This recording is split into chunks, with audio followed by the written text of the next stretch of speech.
Live from the Caterpillar Global Communications Center at Bradley University, this is BUTV News.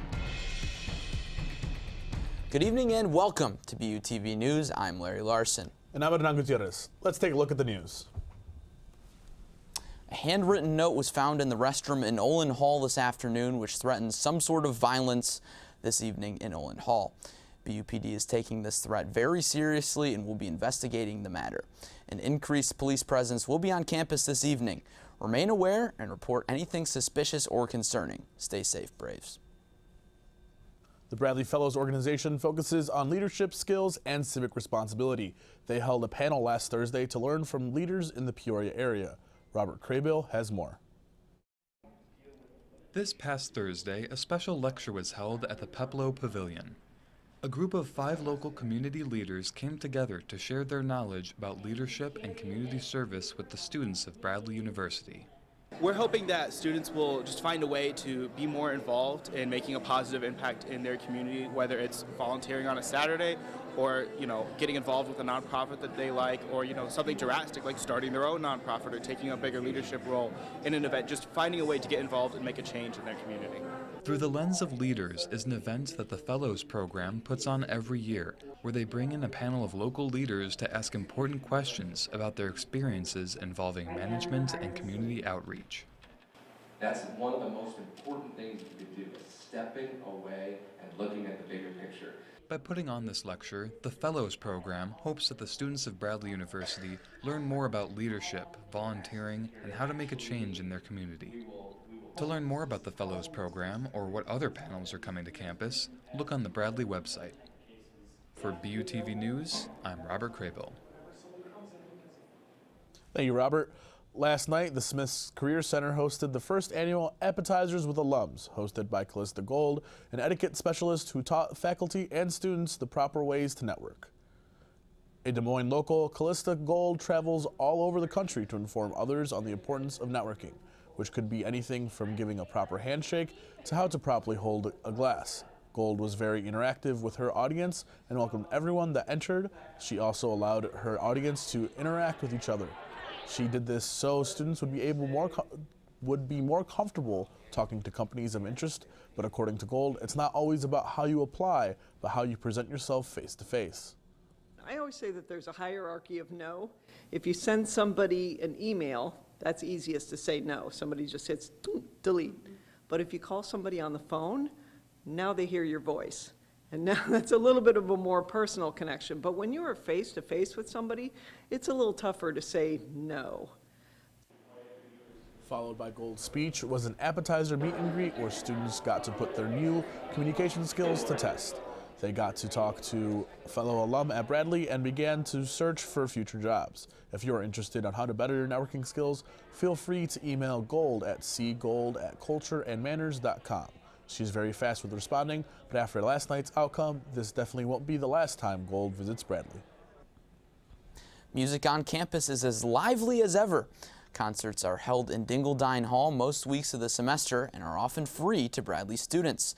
This week's recital was Bradley's Saxophone Ensemble. Last week, the Dingledine Music Center hosted a saxophone ensemble.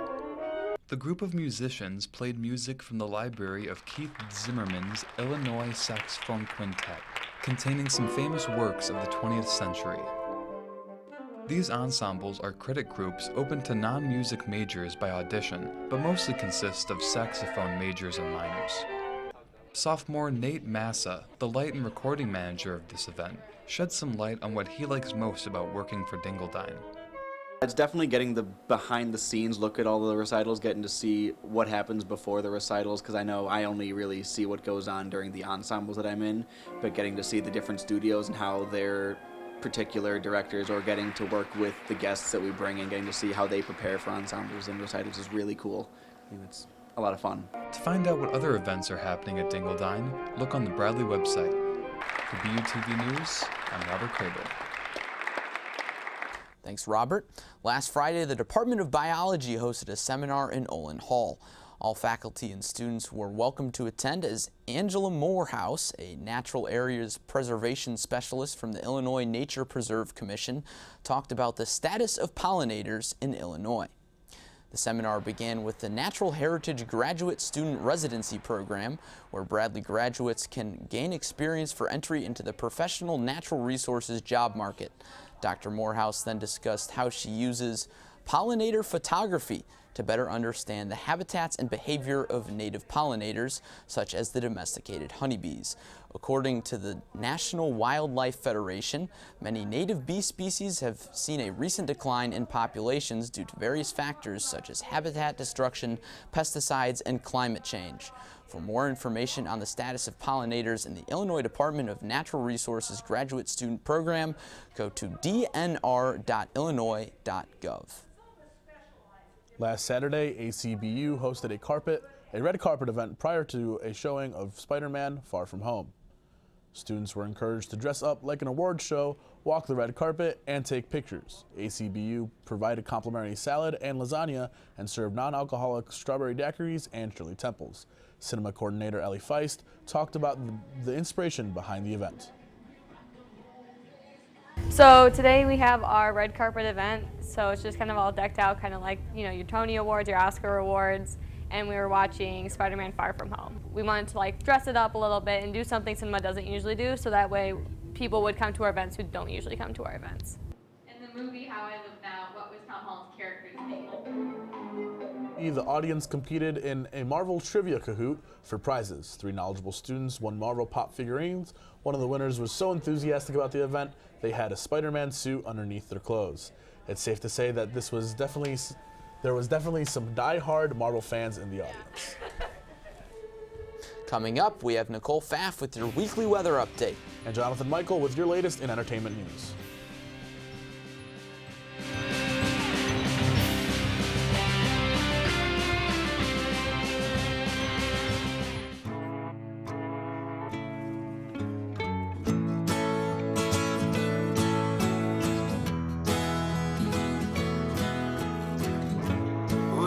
Son, tell him that I've begun to dream of things to come, and tell the trees not to look for me. I'm going to find some peace of mind. Wake the sun. Wake the sun, wake the sun,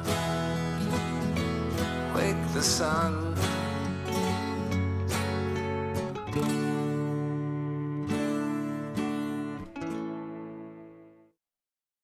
It's a beautiful day out here. Sunny today with light breezes, giving way to clouds in the afternoon. We could see some light precipitation to moderate precipitation later on, followed by powerful storm-like conditions. 90 miles per hour winds are expected. Authorities are asking everyone, stay indoors. Come on, that's it. Let's go.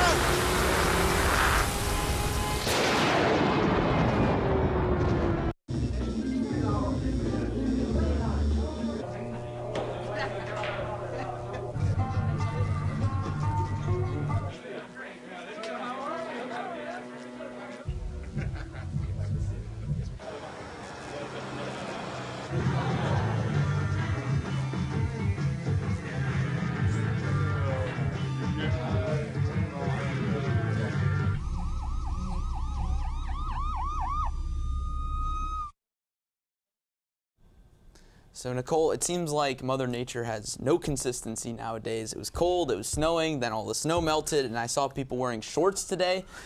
What's the deal?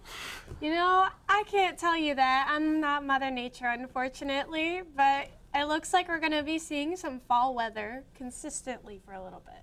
Let's take a look at that. As we see here, we're looking at some clouds lately. A bit of rain coming from the west over here, coming in towards the Midwest. Should be seeing some rainfall within the next 24 hours, but it should pass after that. Other than that, we should not be seeing any rain turning into snow. So let's go ahead and take a look at those temperatures then. As we see, we're here in the south, we're seeing some high 50s, which is pretty good for fall weather. And then as we get up north, it's going to be around low mid 40s. So no chance of snow there at all. But it looks like Missouri and Kansas are seeing some low 60s, which is pretty nice, I could say, for some fall.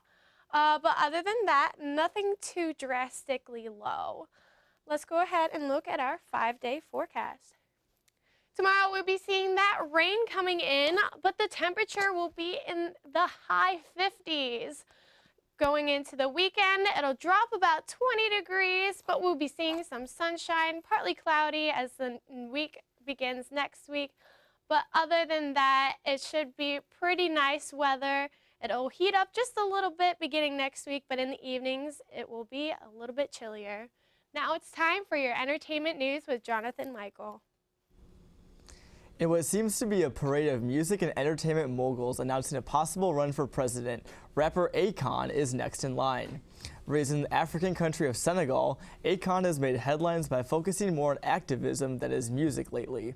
He launched a program that provides electricity to 15 cash-strapped countries in Africa, as well, in addition to a charity for kids in the same areas. Akon announced his potential plans for a 2024 run on the show The Real on Monday, saying he has the experience and confidence to run the executive office. He stated that he is, quote, advising 30 African presidents as we speak, and that, quote, I know what the issues are. I can take a country and move it forward.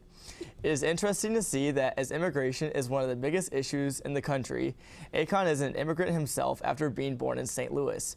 Akon also added that he would not mind partnering with Kanye West in future elections. You may have heard about the biggest flop in music festival history, Fyre Festival, and the legal mess that it ensued.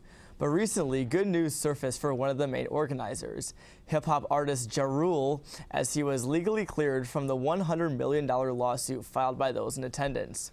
The brainchild of businessman Billy McFarland was advertised as an extremely luxurious fest with top-of-the-line accommodations, music, and food on an island allegedly owned in the past by Pablo Escobar.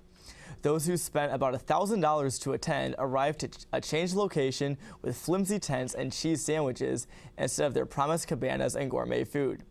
McFarland collaborated with Ja Rule, an ally of his company named Fyre, in organizing this disastrous event. In 2 documentaries based off Fyre Fest, Ja Rule argued that he had no idea how shady of a businessman McFarland was. McFarland is serving 6 years in prison for fraud, but for now, Ja Rule is off the hook. As if Disney Plus hasn't given viewers enough to stream, Amazon Prime announced that a second Lord of the Rings season will take place. Although the first season has not even started yet, the producers are confident that 2 seasons will generate enough streams. With how popular the Lord of the Rings movies were, it's hard to criticize their confidence. Leaks from the show say that the first season will take place before Frodo's journey to exterminate the Ring of Power. Filming is taking place in New Zealand, and the release date? Well, we're still unsure about that, but it's certain that Amazon Prime subscribers will hear about it soon enough. No doubt we've all seen the classic Charlie's Angels pose from the movie and the TV series from the early 2000s. It made a return to the big screen with a remake under the same name. There was much anticipation about how the remake would stack up to the original, so I went to go check it out this weekend. Here's a look. Charlie's Angels revives a TV series and 2 films with the same name from the early 2000s and stars Kristen Stewart as Sabina, Naomi Scott as Elena, and Ella Balinska as Jane. Elena, a scientist for a revolutionary tech company, tries to expose her boss, Peter Fleming, for covering up a flaw in Callisto, an energy source invention made by the company. When used improperly, Callisto can give anyone in the immediate radius a fatal seizure. When Elena's ally in taking down Peter is killed, Jane and Sabina, 2 of Charlie's Angels, come to her rescue. The story is about these 3 women who come together to ultimately fight injustice and help my character Elena. After tracking down John Bosley, the former head of operations in Istanbul, the girls try to recover Callisto from the hands of Bosley, who wants to use it for destructive purposes. The Angels and Elena take down Bosley's accomplice Fleming at a quarry where he arranged to sell it, but a spy escapes with the Callisto prototypes. Later, the trio of women eventually overtake Bosley, his spy, and his employees at a company dance party. As a result of Elena's unexpected heroics, Jane and Sabina recruit her as the next member of Charlie's Angels. The movie was littered with intense yet inauthentic action scenes and was unpredictable, which can keep a viewer's attention. But the writers may have left some plot holes and focused too much on promoting an overtly feminist agenda, as some critics have noticed. It's about real women doing extraordinary things, and I feel like there are extraordinary women all around me every day being heroic, and that's what this movie is about, the everyday heroics of women who love other women, who trust other women, who believe them, and who want them to succeed in life. The movie did not reach box office projections, but there are certainly worse movies to see. Nice movie review there, Jonathan. Thank you. As we head to break, Akon might run for president, Kanye West. The question that begs to be asked now, are you going to run for president? With you as my vice president. Oh, man. We'll see about that. Looking for new winter festivities to brighten up the season? A new edition of Around Town coming up after the break.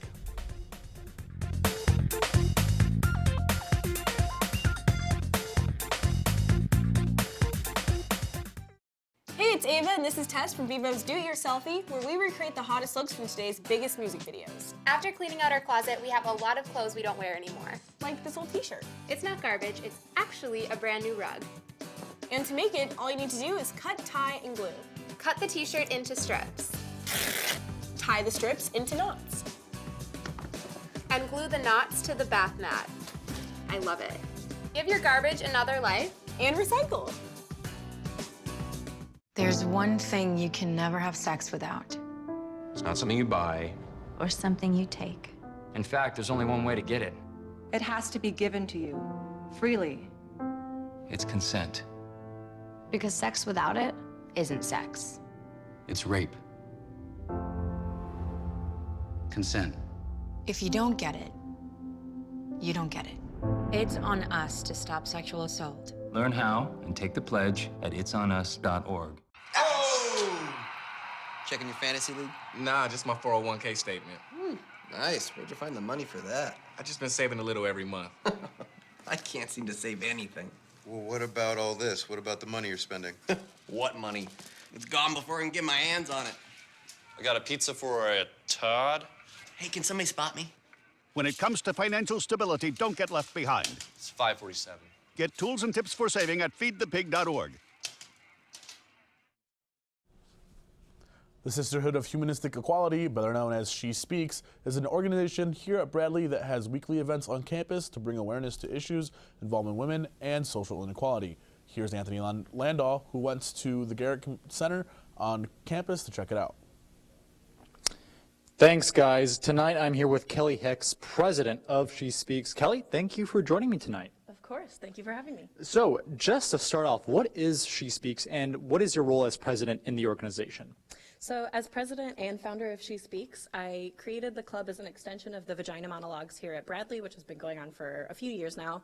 I wanted a chance to bring feminism as a whole to the community of our Bradley students and to allow them an opportunity to get engaged in issues that they're passionate about. And so, kind of, how did you get started with this passion? So I think I started being a feminist in high school because I realized that things were not as equal as I thought they were. And then I think from there I took classes, and I'm now a women and gender studies minor here at Bradley, and I'm just very passionate about the issue, and then I joined the show and decided that that was a good way to take that. So what will tonight's meeting be all about? So tonight's meeting is actually a pizza party. We're celebrating the end of the semester since we're coming to a close. This is our last meeting this semester, and then next semester we'll pick up with our meetings every Wednesday at 7 in BR 353 next semester, and we'll be doing a whole range of topics. And generally, what do you talk about at the meetings? So we talk about all different things. We had a meeting on women of color where we had Sherry Cannon and Shama St. Louis come in and talk. Those are members from the community, and then we've done issues on LGBT women. We've gone over pieces from the show. So we do a whole bunch of different things. Why do you think it's important for these issues to be brought up to the Bradley community and have these type of meetings? I think that it gives people a platform to talk about things that they care about and to let women speak about their experiences in life. And then I think historically women have had, or students have had a large part in the feminist movement. So I wanted to give students at Bradley a chance to do that. And if someone's interested in joining the group or somehow getting involved, how can they do that? So they can contact me if they see me around campus. Don't feel free to like walk up and talk to me. Otherwise, you can get a hold of us on our social media or our Gmail, which are all She Speaks BU. And you do generally a big event each year, right? Can you tell us a little bit about that before we go? Yeah, so we do the Vagina Monologues each year. The proceeds benefit the Center for Prevention of Abuse in Peoria, and it's a show that's put on all across the country. So we do it here at Bradley, and it's any female identifying student can audition. We're holding auditions right now, so if anyone wants to get in contact and they want to be in it, feel free. All right, thank you so much, Kelly. Again, if you're interested in learning more, you can contact She Speaks at shespeaksbu@gmail.com. Back to you guys in the studio, Anthony Landau from the Garrett Center. Thanks, Anthony. As the semester is coming to a close, rising upperclassmen and graduating seniors are in the midst of searching for internships and career paths. So we sent out our reporter Jenna Loeb over to the Smith Career Center in this week's edition of Someone You Should Know. Talked to David Schwartz, a career advisor and the associate director for the Springer Center for Internships. He started out at a nonprofit, and when he wanted a change, he came back to his alma mater to visit the Smith Career Center. Through conversations and exploration of potential careers beyond what I had been doing for a decade, I came to the realization that higher ed was a good place for me to be. Although his not-so-typical days revolve around the annual events the center hosts throughout the year and the needs of students, David said that is part of the fun. It's multifaceted, it's relatively fast-paced, and it varies a lot based on the time of year and based on what your needs as a student are. Day to day, it varies that much. The most redeeming part of the job for David is assisting in the journey students go through during their time here and beyond. And ones that I started working with, they were freshmen, and I started working with them my first year, being able to see what they did over their 4 years, and knowing now that they have great jobs, they're off in grad school doing what they want to be doing, and that I've played some role in helping them get there. I asked David what he would say to a student that is nervous about visiting the Career Center or is intimidated by talking with an adult about their future. Just come in and talk to us. We even have a group of students that work in our office. They're called career peer advisors. They are very well educated in a lot of the resources and a lot of the other tools that we have available to you as students.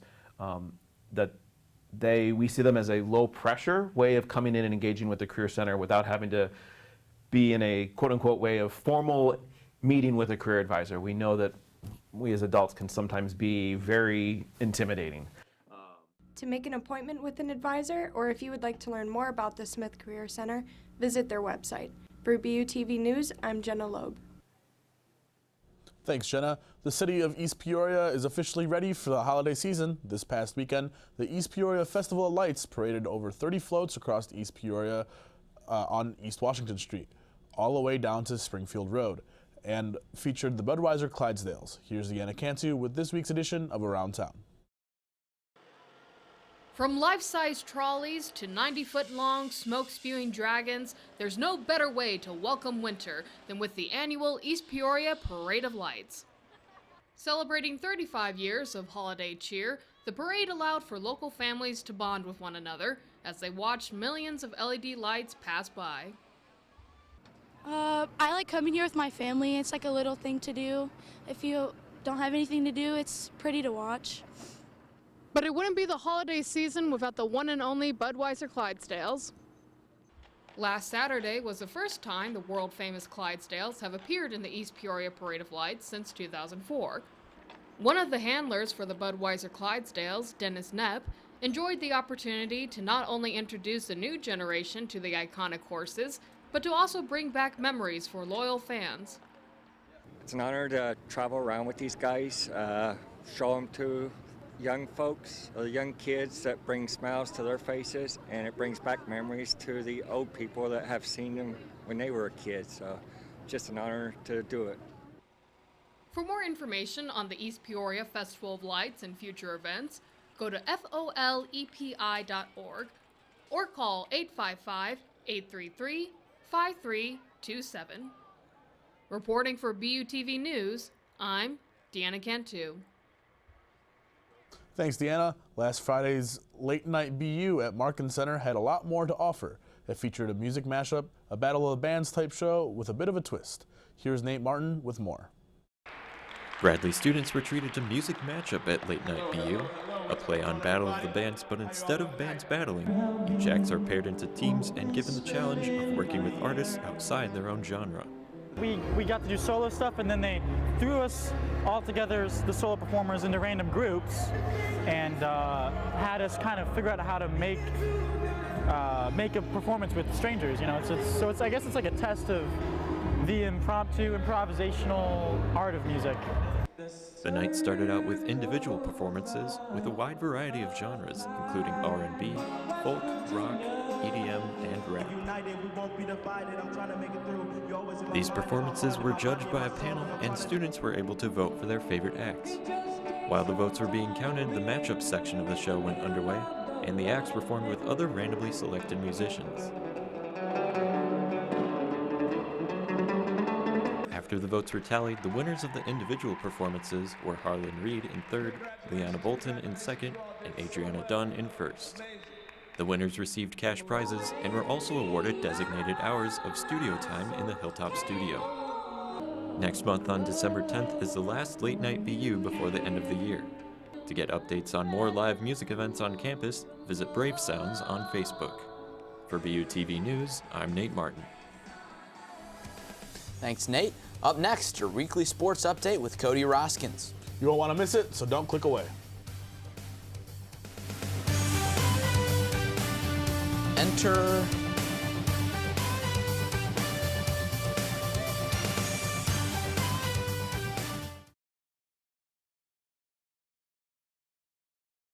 For too long, there's been too much silence. We've stepped back when we should have stepped up. We lack the bravery to have the tough conversations. It stops now. It stopped with us. As campus leaders, we recognize that sexual assault is a real problem. And it's time to take action. We're standing together as a community because this issue affects all of us. And we can only end it if we are braver together. Starting now, we don't look the other way. We make it a move and do something. Before it's too late. We promote a culture of respect for all students. We say something even when it's easier to remain silent. We stand up for survivors. We never blame them. We hold our friends, our leaders, our teammates, and ourselves accountable for our actions. And when we see something wrong, we're brave enough to interrupt. We say something. We do something. We watch out for each other. Always. Being a Bradley Brave means ending the silence. Together, we can work to end sexual assault and rape culture in our community. Together, we can do the right thing. Together, we can do the brave thing. Make your move and stand with us. Stand with us. Stand with us. Stand with us. Stand with us. And we can all be braver together. So, Cody, I know we've got a lot of men's basketball on tap for your report, but some big news in the college basketball world came out today. James Wiseman suspended 12 games, and that matters for Bradley, of course, because they play Memphis on December 3rd. What do you make of the news? Well, like you said, he is suspended 12 games, and not only is Mr. Wiseman one of the best college basketball players in the country, but he's also the so far overall favorite to be the #1 pick in the upcoming NBA draft. So a huge loss for Memphis, but like you said, Bradley plays Memphis down the road in Memphis. A little bit of a return trip since we have 2 players on the roster from Memphis. It's a high emotional game. It's a shame we won't be able to see his talents on the court, but I mean, as a Bradley fan, you can't help but have a little bit of a smile on your face knowing that you don't have to play such a quality player. Yeah, exactly. I figure it gives the Braves a little bit more of a chance. Just a little bit. The Braves continued their home game stands this month with a contest against the in-state University of Illinois Chicago Flames. As you take a look at early action, Koch Barr steps out and makes the long medium-range jump shot for the Braves. Now coming down the court was Darryl Brown after a quick steal and lay-in. The Braves would start metaphorically and literally running away with this one in the second half after a slow first half. Now down low for UIC, Tarkus Ferguson was also making his return into this game for the Flames. And now on the other end, Kochbar and Deshaun Henry, a little bit of combo play. The Braves advanced to 2 wins and 1 loss on the young season after the win against UIC and set their sights on the third game of their 4-game homestand in November.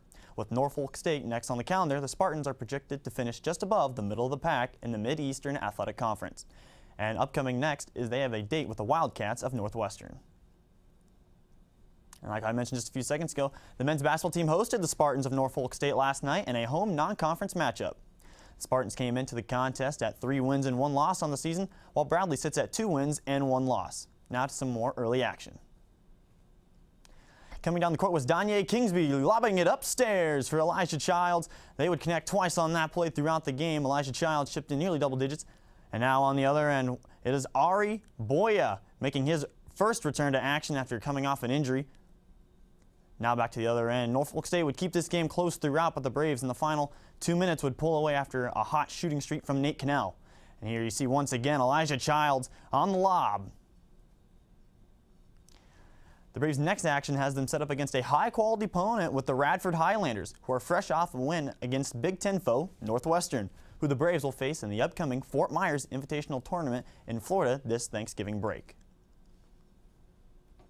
Now to men's soccer. The men's soccer team unfortunately had their season come to an end against the Ramblers of Loyola of Chicago in the Missouri Valley Conference Tournament. With the Braves dropping the contest 2-1, the Braves' season ended with the final record of 8 wins, 7 losses, and 4 ties. The Braves will be graduating lots of talent with 10 seniors leaving before next year begins, but there are a lot of positives with underclassmen contributing in good and big ways this season. The Missouri Valley Conference title game will have the 8th-ranked undefeated Missouri State Bears and the number 2 seed Loyola Chicago Ramblers. So a lot of young talent on that soccer team, and we got some players like Sadiq Muhammad who were redshirted this season, and a lot to look forward to for soccer next season. 100%. The Valley's looking to be very competitive next year in soccer, and the Braves will be right in the mix with the rest of them. Definitely. Thanksgiving break starts just a week from today.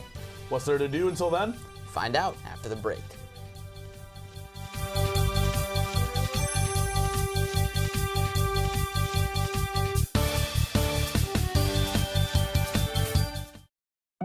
They told me a bottle couldn't dream.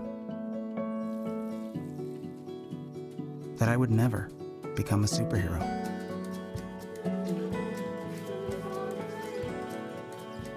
But I learned how to fly. Just to come back in a new disguise. And be the hero that I've always wanted to be.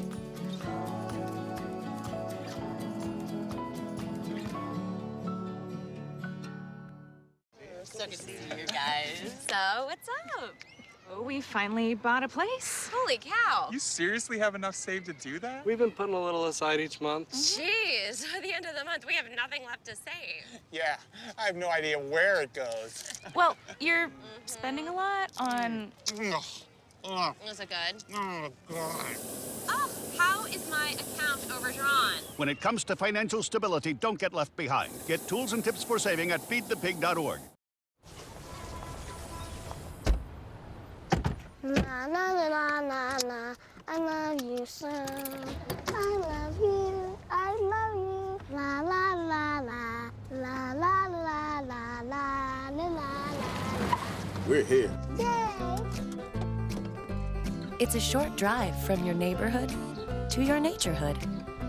To find a neighborhood park or green space near you, visit discovertheforest.org. Here's what's coming up on campus before Thanksgiving break.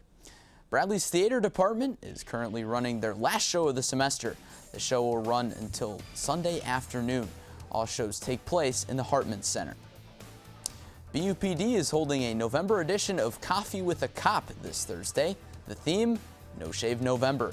Join the BUPD in the Student Center atrium from 9 a.m. to 12 p.m. Free donuts, coffee, and hot chocolate are provided. Additionally, you will be able to vote for the officer you think has the best beard. And last but not least, the men's basketball team will be playing against Radford this weekend. Watch and support your Bradley Braves this Friday from 6 to 8 p.m. in the Peoria Civic Center. Well, that's it for BUTV News this week. I'm Adnan Gutierrez. I'm Cody Roskins. I'm Jonathan Michael. I'm Nicole Pfaff. And I'm Larry Larson. We leave you tonight with a performance from Kiana Baylor. Have a great evening.